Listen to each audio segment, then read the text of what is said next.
Hello everyone, how are you? I am Amit और हम पढ़ेंगे आज इस चैप्टर में फेडरलिज्म के बारे में। Political science chapter 2। पहले चैप्टर में हम पावर शेयरिंग में पढ़ा था कि गवर्नमेंट के डिफरेंट डिफरेंट वेज होते हैं डेमोक्रेसी में जिनके थ्रू वो अपनी पावर को शेयर करती है। तो हमने पढ़ा था power shared by different level of the government, the vertical power distribution of power sharing. Vertical में था कि central government, state government and local government. उसी के बारे में हम ब्रीफली या इस विस्तार रूप से ज़्यादा इस चैप्टर में पढ़ने वाले हैं। इस चैप्टर की स्टार्टिंग हम पढ़ेंगे कि फेडरलिज्म होता क्या है, उसके फेडरलिज्म के की फीचर्स क्या हैं, और उसके बाद हम फोकस करेंगे कि कंट्री में, इंडिया में स्पेशली ये जो फेडरलिज्म है, फेडरलिज्म को किस वे में हमने फॉलोअप किया हुआ है, कौन कौन से वे जिनके थ्रू फेडरलिज्म इंडिया में सक्सेस हो रहा है और इंडिया में प्रैक्टिकली वर्क कर रहा है। तो फर्स्ट सबसे पहले जो चैप्टर में क्वेश्चन आता है वो है what is federalism. 1 marks question पूछ सकता है वो आपसे कि व्हाट इज फेडरलिज्म, फेडरलिज्म क्या है। यहाँ पर कुछ एग्जांपल दी हुई आपको श्रीलंका और बेल्जियम के रिगार्डिंग। हमने पिछले चैप्टर में पढ़ा था कि बेल्जियम ने क्या किया, अपनी पावर का डिस्ट्रीब्यूशन कर दिया था कि एक कम्युनिटी गवर्नमेंट बना दी थी, सेंट्रल गवर्नमेंट की पावर को ट्रांसफर स्टेट गवर्नमेंट में कर दिया था। बट श्रीलंका में ऐसा कुछ नहीं किया गया, जिसकी वजह से श्रीलंका आज भी समस्या का सामना कर रहा है। और वहाँ के जो तमिल लीडर्स हैं वो आज भी ये डिमांड कर रहे हैं कि श्रीलंका का फेडरल कंट्री बनाया जाए, एक फेडरल सिस्टम होना चाहिए, वहाँ पर भी पावर को डिस्ट्रीब्यूट किया जाना चाहिए, पावर को शेयर किया जाना चाहिए। अब आता है कि main question what is federalism. तो फेडरलिज्म का हिंदी होता है संघवाद। संघवाद क्या है? Federalism is system of government in which power is divided between A central authority and various constituent units of the country. इसका मतलब हुआ कि फेडरलिज्म एक ऐसा गवर्नमेंट एक ऐसा सिस्टम है जिसके थ्रू पावर जो सेंट्रल गवर्नमेंट के पास थी उस पावर को डिस्ट्रीब्यूट किया जाता है among the different level of the government. संघवाद क्या है? संघवाद है कि केंद्र सरकार, केंद्रीकृत संस्थाओं के पास जो शक्तियां हैं, एक जगह पर जो शक्तियां हैं हाईएस्ट लेवल पर, उन शक्तियों को बांट देना अलग अलग नीचे की जो सरकारें हैं उनके through. A federation has 2 levels of government. One is the government of the entire country. ये कह रहा है कि फेडरेशन जो फेडरलिज्म होता है इसमें 2 तरह की गवर्नमेंट होती है। तो पूरे कंट्री गवर्नमेंट होती है और एक गवर्नमेंट होती है स्टेट गवर्नमेंट हो सकती है, जिसमें बहुत सारी स्टेट होंगी। एक कंट्री इंडिया, जैसे इंडिया में 28 स्टेट है तो 28 स्टेट की स्टेट गवर्नमेंट हो जाएंगी। और साथ ही 2 यूनियन टेरेटरीज की अभी गवर्नमेंट है, दिल्ली और पांडिचेरी की। आने वाले टाइम में जो आज यूनियन टेरेटरी जम्मू कश्मीर है उसमें भी गवर्नमेंट रहेगी। लद्दाख में उनकी गवर्नमेंट नहीं रहेगी, वहाँ पर प्रशासक रहेंगे, गवर्नमेंट की तरफ से वही काम करेंगे। तो इस तरह से इंडिया में 31 गवर्नमेंट हो जाएंगी, स्टेट गवर्नमेंट हो जाएंगी। 21 तो रहेंगी, 28 तो रहेंगी 28 स्टेट्स की। 3 हो जाएंगी यूनियन टेरेटरीज, एक दिल्ली एक पांडिचेरी, आने वाले टाइम में जम्मू कश्मीर का। अभी अगर हम बात करें तो इंडिया में 30 चीफ मिनिस्टर्स हो सकते हैं, 28 state, 2 union territories, Delhi Pondicherry. ठीक है। अब ये कह रहे हैं कि 2 टाइप गवर्नमेंट, एक होगी स्टेट सेंटर एंटायर कंट्री की जिसके मोदी जी, और एक होगी स्टेट गवर्नमेंट जिसका डिफरेंट डिफरेंट टाइप के चीफ मिनिस्टर अलग स्टेट में बैठे हुए हैं। तो ये जो पावर का इस टाइप का डिस्ट्रीब्यूशन है कि सेंट्रल गवर्नमेंट और स्टेट, इसमें क्या आता है, कुछ पावर में तो इंडिपेंडेंट होती है स्टेट गवर्नमेंट कि वो अपने लेवल पे काम कर सकती है, बाकी कुछ पावर वो सेंट्रल गवर्नमेंट के अंडर में काम करते हैं या सेंट्रल गवर्नमेंट काम करते हैं। अभी यहाँ पर एक क्वेश्चन पूछ रहा है, I am confuse, what do we call the Indian government, is union, federal और सेंट्रल? कैसी गवर्नमेंट है ये?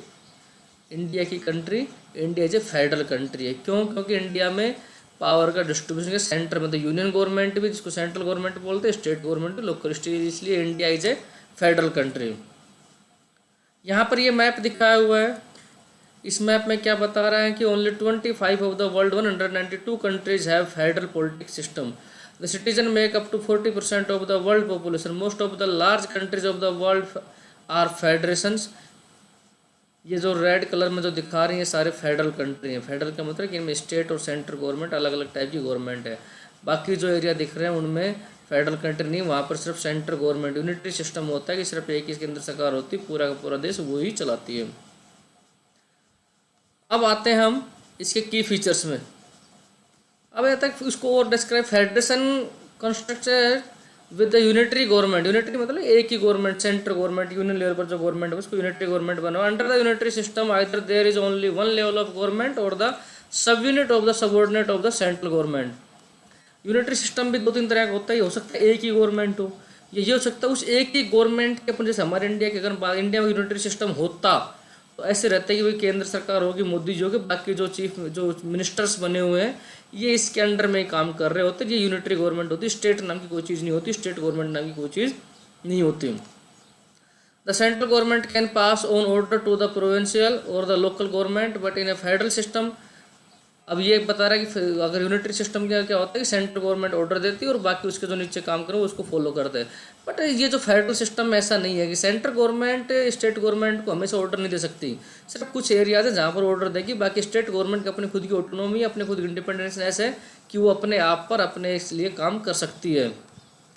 अब दोनों government, state government and central government के अलग अलग एरियाज है जहाँ वो काम करते हैं, अलग अलग आंसरेबल हैं कि भाई सेंट्रल गवर्नमेंट किन एरियाज के लिए काम करेगी, स्टेट गवर्नमेंट किन एरियाज के लिए काम करेगी। अब हम बात करते हैं की फीचर्स ऑफ फेडरलिज्म। मतलब की फीचर्स मतलब मुख्य पॉइंट, सबसे इंपॉर्टेंट जो फीचर्स हैं, मुख्य बातें क्या है फेडरलिज्म की, वो क्या है। सबसे पहला ये यहाँ से 5 मार्क्स का क्वेश्चन बनता है इस चैप्टर से, ये वाला, what are the key features of federalism. तो first key features, there are 2 और मोर लेवल्स ऑफ गवर्नमेंट। ये कंपल्सरी, हम उसी कंट्री को फेडरल कंट्री बोलेंगे जहाँ पर कम से कम 2 लेवल की गवर्नमेंट होंगे। लेवल का मतलब ऊपर, उसके नीचे, उसके मतलब vertical division of the power, जो हमने पढ़ा था पावर शेयरिंग, वो वाला होगा तो ही वो कंट्री फेडरल कंट्री माना जाएगा, अदरवाइज वो फेडरल कंट्री नहीं माना जाएगा। दूसरा है different tiers of the government govern the same citizen but each tier has its own jurisdictions in specific matters of legislation, taxation and administration. ये कह रहा है कि जो अलग अलग टाइप, अलग अलग लेवल की, अलग अलग टाइप की जो गवर्नमेंट होंगे, जो गवर्नमेंट के डिफरेंट डिफरेंट टायर्स होंगे, वो रूल करेंगे एक ही लोगों पर, एक उनके ऐसे नहीं कि अलग अलग लोगों, भाई इनके लिए अलग रूल, राजस्थान लोगों के लिए सिर्फ राजस्थान रूल बनाएगा, ऐसा नहीं। राजस्थान के लोगों पर राजस्थान गवर्नमेंट भी रूल करेगी, केंद्र सरकार भी रूल करेगी और लोकल बॉडीज जो वो भी करेंगी। तो पर्सन वो ही है जिन पर इनको रूल करना, सिटीजन सेम है, सिटीजन चेंज नहीं हो रहे हैं, बट इनके जो एरियाज हैं, जुडिशल मतलब जहाँ तक इनकी पावर है, इनके क्या क्या कार्य क्षेत्र हैं, वो इनके अलग अलग रहेंगे कि भाई स्टेट गवर्नमेंट कौन से काम कर सकती है, सेंट्रल गवर्नमेंट कौन से काम कर, लोकल गवर्नमेंट क्या काम करेगी, ये इनमें डिफरेंस रहेगा। पर्सन सिटीजन सेम रहेंगे जिन पर रूल करना है, बट पावर अलग अलग रहेंगी। जैसे घर की बात करें, घर में छोटे बच्चे होते हैं, छोटे बच्चों पर अलग अलग टाइप का, मम्मी का काम क्या, खाना खिलाना, बढ़िया बढ़िया बनाना, पापा का काम क्या, उनके लिए रिसोर्सेज अरेंज करना, बुक्स वगैरह कौन से स्कूल वगैरह के जो, तो ये अलग अलग काम हो गए ना। सिटीजन मतलब बच्चे वो ही हैं, बट ऊपर जो हायर अथॉरिटी जो गवर्नमेंट बैठी हुई है मम्मी पापा के रूप में, उनके अलग अलग, दादा दादी अगर और एक लेवल गवर्नमेंट बनाए, उनका काम क्या है, बच्चों को खिलाना, उन्हें कहानी वगैरह सुनाना। सिटीजन मतलब बच्चे गवर्नमेंट के लेवल हो गए, मम्मी पापा एक लेवल, दादा दादी अलग लेवल की गवर्नमेंट हो गई, इनके कार्य क्षेत्र मतलब इनके जुडिक्शन अलग अलग है। तो ये central government, state government, local government के काम है, सिटीजन पर ये रूल करते हैं, उनके हिसाब से काम करते हैं। The jurisdiction of the respective level of tiers of government are specified in the constitution. इनके जो एरियाज है जिनमें ये काम करेंगे, जो पावर्स है वो क्लियरली कॉन्स्टिट्यूशन में लिखी हुई है। So the existence and the authority of each tyre of government is constantly guaranteed. Government के द्वारा ये जो इनकी पावर है वो गारंटेड है कॉन्स्टिट्यूशन के द्वारा। कोई भी गवर्नमेंट एक दूसरे के कार्य क्षेत्र में हस्तक्षेप नहीं करेगी, मतलब एक दूसरे कार्य में, वर्क में, पावर में इंटरफेयर नहीं कर सकती, क्योंकि ये सब कुछ कॉन्स्टिट्यूशन में लिखा हुआ है। 3 की फीचर्स हो गए। चौथा की फीचर्स है the fundamental provision of the constitution can not be unitarily change by one level of the government, such change require the consent of the both of the level of the government. ये कह रहा है कि अगर संविधान का आपको basic एकदम उसका फंडामेंटल चीज़ें कोई भी गवर्नमेंट चेंज नहीं कर सकती है। संविधान 3 तरीके से चेंज होता है कॉन्स्टिट्यूशन इंडिया का। अब उसमें ऐसा सिस्टम है कि अगर आप उसके बेसिक स्ट्रक्चर में कुछ चेंज कर रहे हो तो अकेली सेंट्रल गवर्नमेंट चेंज नहीं कर पाएगी, उसको स्टेट गवर्नमेंट की भी परमिशन लेनी पड़ेगी। ना ही स्टेट गवर्नमेंट अपने कुछ कॉन्स्टिट्यूशन में चेंज कर पाएगी, उसको सेंटर, कुछ ऐसे सिस्टम है उसके इंटरनल मैटर्स में वो बना सकती है। आगे डिस्कस करेंगे कौन कौन से मैटर्स हैं वो। नेक्स्ट है court have the power to interpret the constitution and the power of different level of the government. The highest court acts as an umpire if disputes arise between the different level of the government in the exercise of their respective power.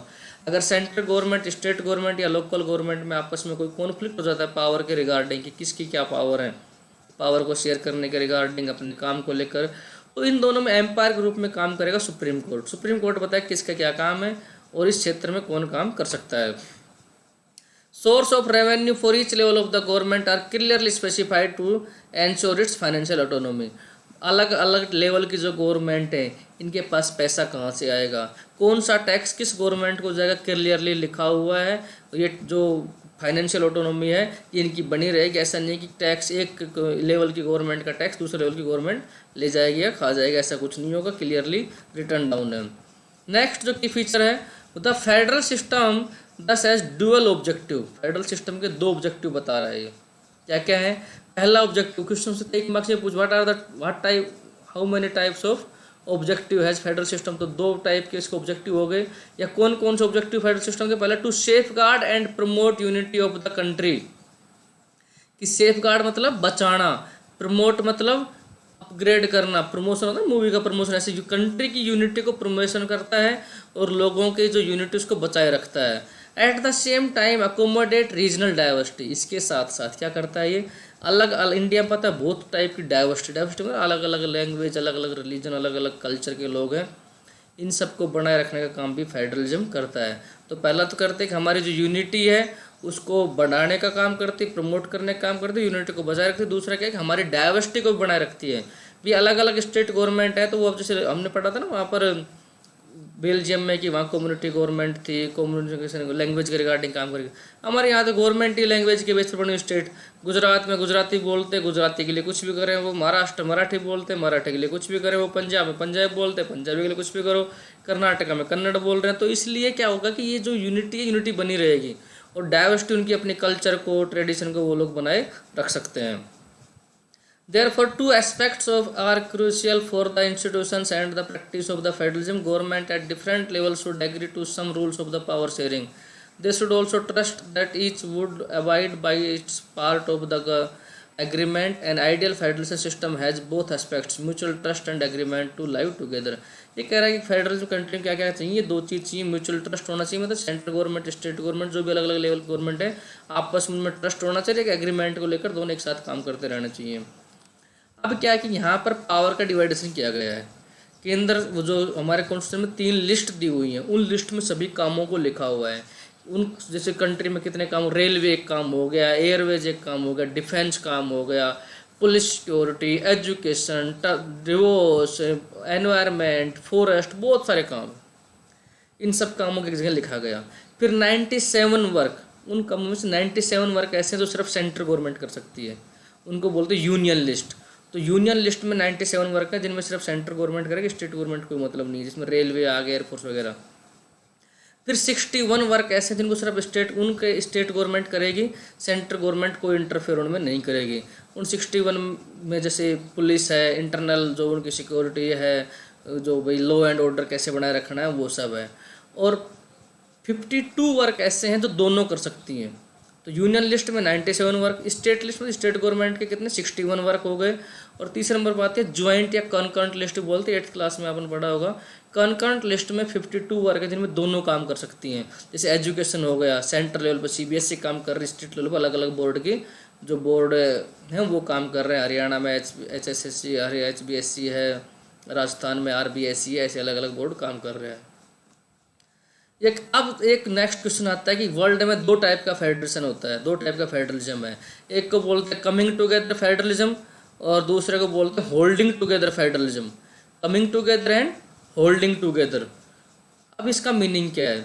Coming together का मतलब क्या है कि country के अलग अलग states थे, उन अलग अलग स्टेट ने अपने आप को बड़ा बिग करने के लिए, यूनाइट करने के लिए कंट्री बना लिया। मतलब पहले स्टेट थे, स्टेट इंडिपेंडेंट थे और उन्होंने कंट्री बनाया। ऐसी जगह पर स्टेट के पास ज़्यादा पावर होती है, जिसको बोलते हैं कमिंग टुगेदर। नेक्स्ट होता है होल्डिंग टुगेदर, मतलब पहले सेंट्रल गवर्नमेंट होती है और फिर वो अलग अलग स्टेट बनाते हैं। कौन कौन से स्टेट? जैसे इंडिया में स्टेट बाद में बने, सेंट्रल गवर्नमेंट पहले बनी है। अमेरिका, यूएसए में स्टेट गवर्नमेंट पहले थी, उन्होंने यूएस इसीलिए उसका नाम का यू लिखा हुआ है। जिन भी कंट्रीज का यू लिखा मिलेगा समझ लीजिए वहाँ पर कमिंग टुगेदर फेडरलिज्म है। USA, UAE, USSR, UK, these all are the example और कमिंग टुगेदर फेडरलिज्म। ये है coming together federalism. And holding together federalism. Holding together का मतलब पावर एक जगह से अलग अलग डिस्ट्रीब्यूट की गई है, कमिंग टुगेदर का मतलब अलग अलग जगह से पावर को एक जगह लाया गया है। क्लियर? आज के लिए इतना ही काफ़ी है। जुरिडिक्शंस दिया हुआ है, the area over which someone has legal authority, the area may be defined in the terms of geographical boundaries और in terms of certain kinds of subject. Jurisdiction का मतलब होता है कि आपकी कहाँ तक पहुँच है, एक तरह से ये बताता है कि औकात क्या है, सिंपल वर्ड में अगर देखें देसी वर्ड में, कि भाई ये हो सकता है जोग्राफिकल एरिया हो कि आपकी बाउंड्री यहाँ तक है, या ये हो सकता है कि आपकी पावर के रिगार्डिंग हो, सब्जेक्ट के रिगार्डिंग हो, ये सब जुरिडिक्शन में आता है। ठीक है, थैंक यू वेरी मच। जो भी आपको डाउट आप कहीं भी मेरे से पूछ सकते हो। अगले नेक्स्ट पार्ट में हम इस चैप्टर का दूसरा पार्ट पढ़ेंगे। Okay bye, thank you.